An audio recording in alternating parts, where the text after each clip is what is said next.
Bonjour, bonsoir, bienvenue à tous, fidèles téléspectateurs, ainsi qu'à internautes. Nous sommes ebele liboso ya ba écran nabino pour na kolanda émission nabino bolingaka parcours de grand.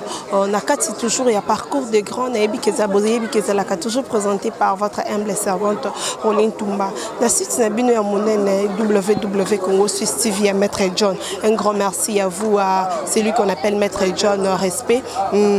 Toujours naïb c'est qui bino l'autre fois que le 16 et cause à la manifestation la mémoire il y a la sœur Marie Misambo la ministre Oyoto Kiti pour na tous les bino ba éléments pour na ko satisfaire bino kaka ndenge zalaka to solo la ki na ba sœur batikali na orchestre to solo na chef d'orchestre a biso ba pesi ba invitation na ba bandeko nyonso ba choriste nyonso ba groupe nyonso ba groupe aminene pour na ba ya pe na kati ya cérémonie oyo ya la sœur Marie Misambo vraiment na ko pesa bino ba image na ko lakisa bino ba image botala ndenge événement ndenge so lekana après moi je vous retrouve après na ko leka bongote. J'en profite pour dire bonjour à Denis Chamala, mon caméraman qui est Titika Dima. Un grand merci à vous, mon boss qui est Maître John Simao, ma maman chérie qui est Alpha Bilonda. Je vous retrouve plus tard.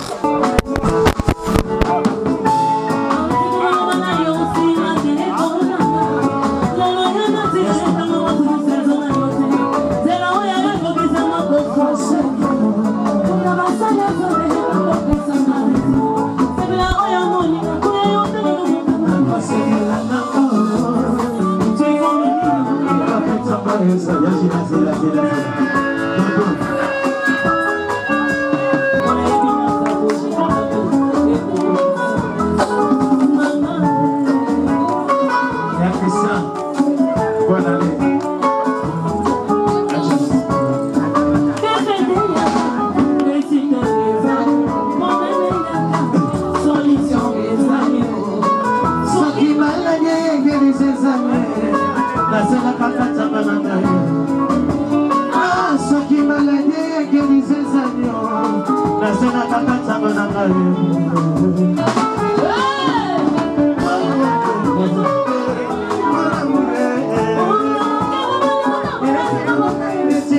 you.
Oui, très cher Internet, na Papa Chaka Congo, toujours il y a Tika Kabisote Azala, toujours wana pembeni ya artiste toujours comme d'habitude, na MBA na Kati Awa, Tokuti pe Awa azo célébrer elongo na groupe elongo na bisonyo so des ans maman Marie Misambo.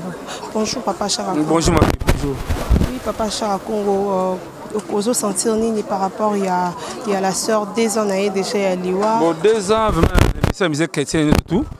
Bateau là qui est belé dans Négropole hein, bah qui est belé. Mais dis c'est quoi ça la Négropole? Bah quand la musique était bazoya.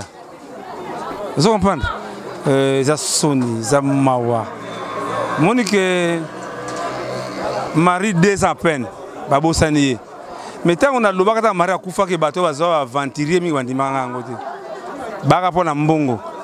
Ceux qui font bien que la ngana comme salama ba salamate na ibisa famille ba boke bana batu wana mais ba ndimaka te na ibisa bango mais ba moni comment moi si ba na 2 per tombal tant on m'a coufi des organisations vraiment que c'est malheureux vraiment Dominique qui moi musaka à Londres vraiment que missiono kasa pour ça Nzambe impression qu'on domba c'est mawa leur ba mise kete le ba la kisi kete na bango. Ndoka groupe il faut mona baninga na bango ba yemba o ba bengi c'est l'artiste yé c'est yé mais OK ça Marie Misambo ba bimi ba orpheline et ça qui est au côté maman ça qui est au côté ça bien té biso balança qui appelle ba invité qui ba kenda qui vraiment la banda kwa mutu na mutu ba pesa qui ba invitation mais ça les biso pas c'est pendenge to kuti bango té parce que moi lilo ba muke moi conseil ngelo ka sepé le kwa moko wa ezali école ya Marie Misambo salami déjà j'ai vu ba sosie ya Marie Misambo o misemo chrétien na koka na iloko wana te parce que Marie Misambo atiki style na ye ya déjà bon na vie na ye vraiment que pour ça moquer vraiment okomona vraiment que ba Marie a koufité hein Marie ba groupe ba parmi ba doyen ya groupe lié ay mamuke po yo wake na kosité. Papa nangaye likambo yo somo mingi ko bandela anga na yebisa nanyo Papa zomo mingi ko bandela anga na tunana nanyo izue papa anga yo likambo yango somo eleki maele nanga solution na zuwa wapie anga yo Mweno wa sepeleka yango kaka Maria tikela biso zompana muso bazali hein ayo waka Marie Misambo que elle est toujours vivante mbama muke Est-ce que mon moye koki kobima pekati nangayo? Est-ce que bato bakoki kozua mpe kimia mpene nangaye? Bongo maloba oyo nga nayembaka ekoki mpe komema moto alanda nzela oya nzambe o kopesa kiti pembe toyo babengi repos. Comment merci beaucoup. Omoni on appelle Misamu. Yeba yemba be chanter ce peu. Mboule Belé, ça fait 10 ans déjà passé.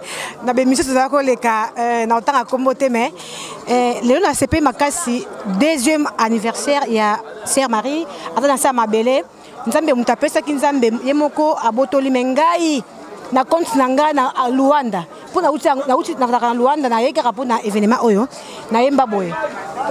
Lelo somo peli kambo yako kamwe mokili mobimba totomboli maboko. Adieu mama Marie Misamwe nakanisi saison nzembo yemba mbotama ezali kufa pe ezali. Adieu mama mama okenda te ozali biso ba Misamu biso yeyo nga Misamu penza donc mwana na ye na ebele maman. Merci beaucoup. Voilà, vraiment que ça a plaisir de voir ce bateau témoigner Marie Misamu. Mais ceux qui m'ont Oliva Yakawa. Hey! Ceux qui m'ont Oliva Yakawa. Balinga batonda. Hein? Ceux qui m'ont Oliva Yakawa. Mais ne là ka. Ya Marie, maman, ya Marie to lié minga bon ezati ba koyate. Mais comment vraiment bah artiste minene na Congo 2 ans à peine. Hein Michono ka vraiment c'est malheureux. Sandra Bumba vraiment que maman côté na reine et ça comme maman mingi. Et puis que tango ba soza Marie Misamba zoyemba, je pleurais. Ngabi ah, il fallait na yo ka baninga na ye. Mais il révélait que Marie n'était pas aimée par baninga, elle le révélait. Vous comprenez? Bah ya qui na matanga po ba ko zombongo, oya matanga Marie Misamu.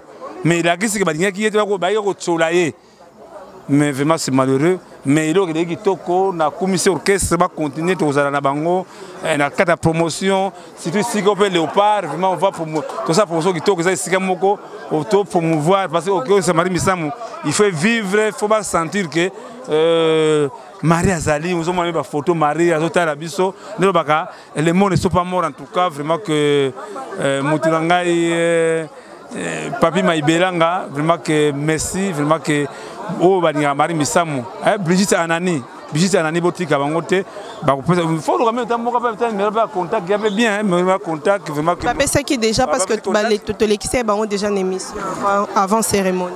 En tout cas vraiment ça va mais vraiment na remercier mingi presse hein presse de butu presse nga sengo mingi vraiment que oui encore école Marie Misamu ça ne wana ya kama oui merci na bino moko bolandi papa chaka ko ndenge à zone de préparer ba musicien ba artiste na biso ba congolais ba ndeko ya la sœur Marie Misamu na monde na bango vraiment est un peu douloureux tous en moi extrême muké nzembo la sœur parce que vraiment les lois am colonaye bino moko boye naemba na bakao naemba pe na associé naemba na pongo naemba pe na sairanga bikamo leo naembi na mokili compliqué ona bengi matolo Vraiment un grand merci à vous Balandi à Site Nabino Bino Moko Bolandi interview na papa Chako ndenge alobi vraiment c'est douloureux comme on a artiste nabiso oyo fallait ba accompagner orchestre oyo ba orphelin oyo batikali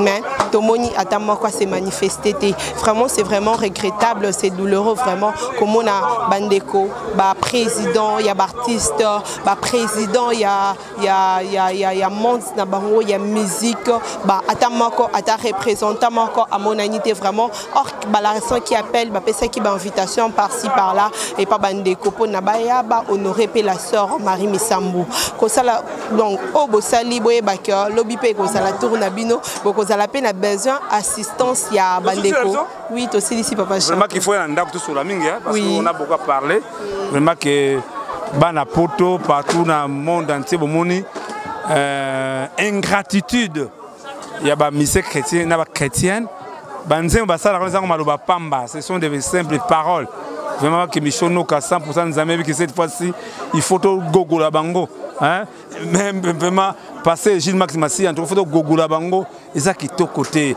maman Bénédicte Ligue des Stars en fait parce que il y a qui est côté en tout cas merci vraiment. Vraiment, c'est vraiment regrettable car Bomoni, un grand merci à vous qui est mon boss, Simao John, un grand merci à Bafan Danganya au Balanda Kangai, un grand merci à Titi Étoile, gros bisous Nayo, na bébé Nayo, un grand merci à Denis Chamala, vraiment aux Awa, un grand merci aussi à Ogi Kachala, Nabi qui Bazalaka Ebele par-ci par-là, na Angola, partout dans le monde, Bozalaka Ebele, Wana Bozalaka, toujours branché pour Nakulanda. Bémission na ngana yebi ke bolinga nga trop nga pe na lingela bino trop na sima caméra nazala ki na Titi Mobutu Titi Étoile na moni wana Mupanzi Gloria Day na pe sibino ba mbote belé bozala toujours branché. Je vous retrouve à la nouvelle émission. Bye.